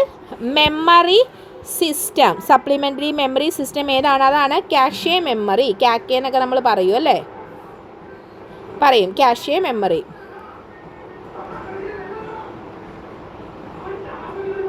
അടുത്ത ക്വസ്റ്റ്യൻ ആണ്, ആക്രമണകാരികൾ ഒരു വെബ്സൈറ്റിൻ്റെ ഒരു ക്ലോൺ ഉണ്ടാക്കുകയും ഇരയ്ക്ക് ക്ഷുദ്രകരമായ ലിങ്ക് അയക്കുകയും ഇരകളിൽ നിന്നും കാർഡ് നമ്പറുകൾ, ഉപഭോക്തൃ നാമങ്ങൾ, പാസ്വേഡുകൾ മുതലായവ പോലുള്ള സെൻസിറ്റീവ് ഡേറ്റ എക്സ്ട്രാക്റ്റ് ചെയ്യാൻ ശ്രമിക്കുകയും ചെയ്യുന്ന വിപുലമായ ഫിഷിംഗ് സാങ്കേതികതയാണ് അതാണ് വെബ് ജാക്കിംഗ് എന്ന് പറയുന്നത്. അടുത്ത ക്വസ്റ്റ്യൻ, സ്വതന്ത്രമായി ആക്സസ് ചെയ്യാനും പരിഷ്കരിക്കാനുമുള്ള ഒരു സോഫ്റ്റ്വെയറിനെ ഡാഷ് എന്ന് പറയുന്നു. സ്വതന്ത്രമായി ആക്സസ് ചെയ്യാനും പരിഷ്കരിക്കാനുമുള്ള ഒരു സോഫ്റ്റ്വെയറിനെ എന്താണ് പറയുന്നത്? ഓപ്പൺ സോഴ്സ് സോഫ്റ്റ്വെയർ എന്ന് പറയുന്നു. ഓപ്ഷൻ ഡി ആണ്, ഓപ്പൺ സോഴ്സ് സോഫ്റ്റ്വെയർ. അടുത്ത ക്വസ്റ്റ്യൻ, ലാറി പേജും സെർജി ബ്രിനും ചേർന്ന് സ്ഥാപിച്ച ഏറ്റവും ജനപ്രിയമായ സെർച്ച് എഞ്ചിനുകളിൽ ഒന്ന്. ആരൊക്കെയാണ്? ലാറി പേജും സെർജി ബ്രിനും ചേർന്ന് സ്ഥാപിച്ച ഏറ്റവും ജനപ്രിയമായ സെർച്ചുകളിൽ ഒന്നാണ് ഓപ്ഷൻ ബി ഗൂഗിൾ. എന്തുണ്ടെങ്കിലും നമ്മൾ ആരോട് ചോദിക്കും? ഗൂഗിൾ ആൻറ്റിയോട് ചോദിക്കും അല്ലേ. ഗൂഗിളിൽ പോയി ചോദിച്ചാൽ നമുക്കതിന് ആൻസറായി. അടുത്ത ക്വസ്റ്റ്യൻ, താഴെ പറയുന്നവയിൽ ഏതാണ് 2018 ആരംഭിച്ച സർക്കാർ ആരോഗ്യ ഇൻഷുറൻസ് പദ്ധതി? 2018 ആരംഭിച്ച സർക്കാർ ആരോഗ്യ ഇൻഷുറൻസ് പദ്ധതി ഏതാണ്? ഓപ്ഷൻ ബി ആണ്, ആയുഷ്മാൻ ഭാരത് പ്രധാനമന്ത്രി ജൻ ആരോഗ്യ യോജന. ആയുഷ്മാൻ ഭാരത് പ്രധാനമന്ത്രി ജൻ ആരോഗ്യ യോജന. അടുത്ത ക്വസ്റ്റ്യൻ, താഴെ പറയുന്ന പുനരുപയോഗ ഊർജ്ജ സ്രോതസ്സുകൾ ഇന്ത്യയിലെ വൈദ്യുതോൽപാദനത്തിൽ അവയുടെ സംഭാവന കുറയുന്ന ക്രമത്തിൽ ക്രമീകരിക്കുക. പുനരുപയോഗ ഊർജ്ജ സ്രോതസ്സുകൾ വൈദ്യുതി ഉൽപാദനത്തിൽ അവയുടെ സംഭാവന കുറയുന്ന ക്രമത്തിൽ ക്രമീകരിക്കുക. 1 സൗരോർജം, 2 കാറ്റുശക്തി, 3 ബയോമാസ്. അപ്പോൾ നോക്കിക്കേ, സൗരോർജം, കാറ്റുശക്തി, ബയോമാസ്. നമ്മുടെ ഉത്തരം വളരെ ശരിയാണ്. ഏതു തന്നെയാണ്? തന്നിരിക്കുന്ന ഓർഡർ തന്നെയാണ് അല്ലേ ശരിയായ ഉത്തരം എന്ന് പറയുന്നത്. കുറയുന്ന ഓർഡറാണ്. അപ്പം ഓപ്ഷൻ ഡി ആണ്, സൗരോർജം, കാറ്റുശക്തി, ബയോമാസ്. അടുത്ത ക്വസ്റ്റ്യൻ, താഴെ പറയുന്നവയിൽ ഏതാണ് ഇന്ത്യൻ വംശജരുടെ ഉപഗ്രഹം അല്ലാത്തത്? ഇന്ത്യൻ വംശജരുടെ ഉപഗ്രഹം അല്ലാത്തത് ഏതെന്നാണ് ചോദിച്ചിരിക്കുന്നത്. നമുക്ക് നോക്കാം. ഓപ്ഷൻ ബി ആണ് ഇന്ത്യൻ വംശജരുടെ ഉപഗ്രഹം അല്ലാത്തത്. അപ്പോൾ ബാക്കി എ, സി, ഡി ഇന്ത്യൻ വംശജരുടെ ഉപഗ്രഹങ്ങളാണ്. അടുത്ത ക്വസ്റ്റ്യൻ, ജൈവ വൈവിധ്യത്തെക്കുറിച്ചുള്ള കൺവെൻഷനെക്കുറിച്ചുള്ള താഴെ പറയുന്ന പ്രസ്താവനകൾ പരിഗണിക്കുക. ജൈവ വൈവിധ്യത്തെക്കുറിച്ചുള്ള കൺവെൻഷനെക്കുറിച്ചുള്ള താഴെ പറയുന്ന പ്രസ്താവനകൾ പരിഗണിക്കുക എന്നാണ് പറഞ്ഞിരിക്കുന്നത്. 1. ജൈവ വൈവിധ്യത്തിൻ്റെ സംരക്ഷണത്തിനും സുസ്ഥിര ഉപയോഗത്തിനുമുള്ള പ്രധാന അന്താരാഷ്ട്ര ഉടമ്പടിയാണിത്. ദേശീയ തലത്തിലുള്ള പ്രവർത്തനത്തിലൂടെയാണ് ഇത് പ്രാഥമികമായി നടപ്പിലാക്കുന്നത്. ദേശീയ ജലവൈവിധ്യ തന്ത്രങ്ങളും പ്രവർത്തന പദ്ധതികളും ദേശീയ തലത്തിൽ കൺവെൻഷൻ നടപ്പിലാക്കുന്നതിന് പ്രധാന ഉപകരണങ്ങളാണ്. ഒരു ദേശീയ ജൈവ വൈവിധ്യ തന്ത്രം തയ്യാറാക്കാനും ഈ തന്ത്രം ജൈവ വൈവിധ്യത്തിൽ സ്വാധീനം ചെലുത്താൻ കഴിയുന്ന മേഖലകളുടെ ആസൂത്രണത്തിലേക്ക് മുഖ്യധാരയാക്കാനും രാജ്യങ്ങൾ ആവശ്യപ്പെടുന്നു. മുകളിൽ നൽകിയിരുന്ന പ്രസ്താവനകളിൽ ശരി ഏതെന്നാണ് ചോദിച്ചിരിക്കുന്നത്. ഓപ്ഷൻ ഡി ആണ്. എല്ലാം തന്നിരിക്കുന്നത് എല്ലാം ശരിയാണ്. അടുത്ത ക്വസ്റ്റ്യൻ, സൂര്യഭൗമ വ്യവസ്ഥയുടെ ലഗ്രേഞ്ച് പോയിന്റ് 1 ഇതിൻ്റെ ദൂരം എത്രയാണ്? സൂര്യഭൗമ വ്യവസ്ഥയുടെ ലഗ്രേഞ്ച് പോയിന്റ് 1 L1 ഇതിൻ്റെ ദൂരം എത്രയാണെന്നാണ് ചോദിച്ചിരിക്കുന്നത്. ഓപ്ഷൻ എ ആണ് ഇവിടെ ഉത്തരം. ഭൂമിയിൽ നിന്നും 1.5 ദശലക്ഷം കിലോമീറ്റർ. അടുത്ത ക്വസ്റ്റ്യൻ ഇംഗ്ലീഷാണ്. ഇംഗ്ലീഷ് ഭാഗത്തിലേക്ക് നമ്മൾ കടക്കുകയാണ്. What part of speech is the word quickly? What part of speech is the word quickly? എന്താണ്? Option A adjective, B noun, C adverb, D verb. നമ്മുടെ ഉത്തരം ഏതാണ്? ഓപ്ഷൻ സി ആണ് നമ്മുടെ ഉത്തരം. adverb ആണ്. അടുത്ത question, choose the incorrect spelling. Necessary എന്നുള്ള വാക്കാണ്. ഇതിൻ്റെ തെറ്റായിട്ടുള്ള സ്പെല്ലിംഗ് ആണ് നമ്മളോട് ചോദിച്ചിരിക്കുന്നത്. Option B 2 and 3. അപ്പം 1 ഇവിടെ ശരിയായിട്ടുള്ള ഉത്തരം, നെസസറി. അടുത്ത question, identify the sentence with the incorrect preposition usage. He is a allergic to cat. She is fond of playing the piano. The teacher insisted in completing the assignment. They are excited about the upcoming trip. Incorrect preposition usage ആണ് പറയാൻ നമ്മളോട് ചോദിച്ചത്. Option C ആണ്. The teacher insisted in completing the assignment എന്നുള്ളതാണ് ഇവിടെ incorrect preposition വന്നിരിക്കുന്നത്. അടുത്ത question deleted question ആണ്. അടുത്ത question, identify the sentences with correct subject verb agreement. Correct subject verb എഗ്രിമെൻറ്റിൽ വരുന്നത് ഏതാണെന്നാണ്. ഇവിടെ ഓപ്ഷൻ ബി ആണ് നമ്മുടെ ഉത്തരം. Each of the students has their own laptop. Each of the students has their own laptop എന്നുള്ളതാണ് ഇവിടെ കറക്റ്റ് സബ്ജക്റ്റ് വെർബ് എഗ്രിമെൻറ്റിൽ വരുന്നത്. അടുത്ത ക്വസ്റ്റ്യൻ ഡിലീറ്റഡ് ക്വസ്റ്റ്യൻ ആണ്. അടുത്ത question, select the sentence with proper use of capitalization. ക്യാപിറ്റലൈസേഷൻ്റെ proper use വരുന്നതാണ് ചോദിച്ചിരിക്കുന്നത്. 77 നമുക്ക് ഈ ക്വസ്റ്റ്യനൊക്കെ നമുക്കൊന്ന് ജസ്റ്റ് ചിന്തിച്ചാൽ ഉത്തരം എഴുതാം അല്ലേ, തെറ്റിക്കാതെ. ഓപ്ഷൻ ബി ആണ്. I am going to the mall എന്നുള്ളതാണ് ഇവിടെ ശരിയായിട്ടുള്ള ഓപ്ഷൻ. 78ഉം 79ഉം ഡിലീറ്റഡ് ക്വസ്റ്റ്യൻ ആണ്. അടുത്ത question, identify the sentence with the correct usage of gerund. Correct usage of gerund ആണ് ചോദിച്ചിരിക്കുന്നത്. ഓപ്ഷൻ ബി ആണ് നമ്മുടെ ഉത്തരം. She enjoy swimming in the ocean. അടുത്ത question, what is the term of the excessive use of words? The excessive use of words എന്നുള്ളതിൻ്റെ term എന്താണെന്നാണ് ചോദിച്ചിരുന്നത്. Option A ആണ്. വെർബോസിറ്റി ആണ് നമ്മുടെ ഉത്തരം. 82 ക്യാൻസൽഡ്. 82 ക്യാൻസൽഡ് അല്ല. അടുത്ത question, choose the correct option for the reported speech. Direct speech തന്നിരിക്കുന്നു, reported speech. I won't be able to attend the meeting she said. അപ്പോൾ ഇതിനെ നമ്മൾ എന്ത് ചെയ്യണം? റിപ്പോർട്ടഡ് സ്പീച്ച് ആക്കുമ്പം ഇത് എങ്ങനെയാണ് വരുന്നത്? She said she won't be able to attend the meeting. Option D ആണ് നമ്മുടെ ഉത്തരം. അടുത്ത question, identify the sentence with the correct usage of masculine and feminine gender. സ്ത്രീലിംഗ പുല്ലിംഗ. കറക്റ്റ് യൂസേജ് എവിടെയാണ് വന്നിരിക്കുന്നത്? അതിൻ്റെ ഉത്തരം വരുന്നത് എന്താണ്? ഓപ്ഷൻ സി ആണ് ആൻസർ വന്നത്. Stalin is recognised for his strength. അടുത്ത question, which sentence uses correct comparative degree? Which sentences use correct comparative degree? Option C ആണ് നമ്മുടെ ഉത്തരം. She runs faster than him. She runs faster than him എന്നുള്ളത്. അടുത്ത question, what does the idiom to spill the beans mean? To spill the beans എന്ന് വെച്ചിട്ടുണ്ടെങ്കിൽ എന്താണ്? Option B ആണ്, to reveal a secret. To reveal a secret. അടുത്ത question, choose the correct sentence with the proper use of the verb. Choose the proper use of the verb. Option B ആണ്, the child fell asleep during the movie. The child fell asleep during the movie. അടുത്ത question 88. Rebecca rarely eats sweet. Rebecca rarely eats sweets.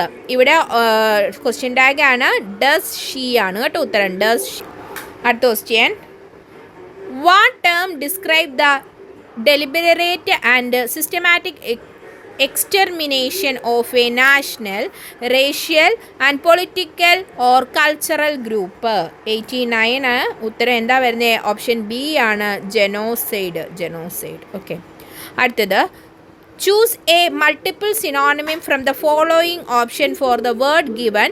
Meticulous. മെറ്റിക്കുലസിൻ്റെ synonyms ആണ് ചോദിച്ചിരിക്കുന്നത്. Option A careful ആണ് ഉത്തരം. അടുത്തത്, ശരിയായ പദം തിരഞ്ഞെടുക്കുക. ശരിയായ പദം തിരഞ്ഞെടുക്കുക. വിദ്യുത് ശക്തി. ഓപ്ഷൻ ബി ആണ് ഉത്തരം, വിദ്യുത് ശക്തി. ശരിയായ വാക്യം കണ്ടെത്തുക എന്നുള്ളതാണ് അടുത്ത ക്വസ്റ്റ്യൻ. ഇതിൽ ശരിയായ വാക്യമായിട്ട് വന്നിരിക്കുന്നത് ഓപ്ഷൻ സി ആണ്, 100 ചതുരശ്ര മീറ്റർ വിസ്തീർണമായ ഭൂമി. 100 ചതുരശ്ര മീറ്റർ വിസ്തീർണമുള്ള എന്നല്ല, വിസ്തീർണമായ ഭൂമി. അടുത്ത ക്വസ്റ്റ്യൻ, ചുവടെ കൊടുത്തിരിക്കുന്നവയിൽ വാക്യത്തിൻ്റെ ശരിയായ പരിഭാഷ ഏതാണ്? എനിക്ക് തലവേദനയുണ്ട്. ശരിയായ പരിഭാഷയാണ് ചോദിച്ചിരിക്കുന്നത്. ഓപ്ഷൻ ഡി ആണ്, I am suffering from headache. I am suffering from headache. അടുത്ത ക്വസ്റ്റ്യൻ 94, അറിയാനുള്ള ആഗ്രഹം. ഒറ്റപ്പദം. അറിയാനുള്ള ആഗ്രഹം ഏതാണ്? ഓപ്ഷൻ എ ജിജ്ഞാസ. അടുത്ത ക്വസ്റ്റ്യൻ, പക്ഷിക്കൂട് എന്ന പദത്തിൻ്റെ പര്യായം ചുവടെ നൽകിയിരിക്കുന്നവയിൽ നിന്നും കണ്ടെത്തുക. പക്ഷിക്കൂട്. പക്ഷിക്കൂടിൻ്റെ പര്യായമാണ് നീഢം. നീഢം എന്നുള്ളത്. അടുത്ത ക്വസ്റ്റ്യൻ ചേർത്ത് എഴുതുകയാണ്. വാക് പ്ലസ് വാദം. വാക് പ്ലസ് വാദം വാഗ്വാദം. Option C. അടുത്ത ക്വസ്റ്റ്യൻ, അമരം എന്ന പദത്തിൻ്റെ വിപരീത പദം. അമരം എന്ന പദത്തിൻ്റെ വിപരീത പദമാണ് ഓപ്ഷൻ ബി അണിയം. അടുത്ത ക്വസ്റ്റ്യൻ, ചുവടെ ചേർത്തിരിക്കുന്നവയിൽ നിന്നും പഴഞ്ചൊല്ല് കണ്ടെത്തുക. പഴഞ്ചൊല്ലാണ് ചോദിച്ചിരിക്കുന്നത്. അധികമായാൽ അമൃതം വിഷം, ഞെട്ടില്ല വട്ടയില, ഭഗീരഥ പ്രയത്നം, മനസാ വാച കർമ്മണ. അപ്പോൾ ഇവിടെ നമ്മുടെ പഴഞ്ചൊല്ല് ഏതാ? അധികമായാൽ അമൃതം വിഷം എന്നുള്ളത് പഴഞ്ചൊല്ലാണ്. 99 ശരിയായ ഉത്തരം തിരഞ്ഞെടുക്കുക. താവഴി. ശരിയായ ഉത്തരത്തിനെ താവഴിയെ പിരിച്ചെഴുതിയിരിക്കുകയാണ്. ഇവിടെ ഉത്തരം ഏത്? ഓപ്ഷൻ സി ആണ്, തായ് പ്ലസ് വഴി, താവഴി. 100 പെങ്ങൾ എന്ന വാക്ക് ഏത് വചനമാണെന്ന് കണ്ടെത്തുക. പെങ്ങൾ. പെങ്ങൾ എന്നുള്ളത് ഏത് വചനമാണ്? അത് ഏകവചനമാണല്ലേ, ഒരാളേ ഉള്ളൂ. പെങ്ങൾ ഏകവചനം. അപ്പം നമ്മൾ മറ്റൊരു ക്വസ്റ്റ്യൻ പേപ്പർ കംപ്ലീറ്റ് ചെയ്തു. നമ്മൾ 2024 ഫേസ് 1 ആണ് നമ്മളിപ്പം ചെയ്തത്. എല്ലാവരും ഈ ക്വസ്റ്റ്യൻ പേപ്പർ ഡിസ്കഷൻ സീരീസ് നിർബന്ധമായിട്ടും കാണണം. റിലേറ്റഡ് ഫാക്റ്റ് പഠിക്കണം. കറണ്ട് അഫേഴ്സ് നമുക്ക് ഇതുമായിട്ട് റിലേറ്റഡ് ആയിട്ടുള്ളതും അതിൻ്റെ പ്രീവിയസ് ഇയറും വരുന്നതും ഒക്കെ നമ്മൾ പഠിക്കും. പിന്നെ നമ്മൾ സിലബസ് ബേസ് ചെയ്തിട്ടുള്ള ക്ലാസ്സുകൾ അപ്ലോഡ് ചെയ്യുന്നുണ്ട്. ക്ലാസ്സുകൾ നിങ്ങൾ നല്ലതുപോലെ മനസ്സിലാക്കി പോവുക. നിങ്ങളുടെ നിർദ്ദേശങ്ങളും നിങ്ങളുടെ സംശയങ്ങളും കമൻ്റായിട്ട് രേഖപ്പെടുത്തുക. നമുക്ക് ഒന്നിച്ചു മുൻപോട്ട് പോകാം. വിജയം നമുക്ക് സുനിശ്ചിതമാണ്. എല്ലാവർക്കും നല്ലൊരു ദിവസം ആശംസിക്കുന്നു. Thank you all. Have A nice day.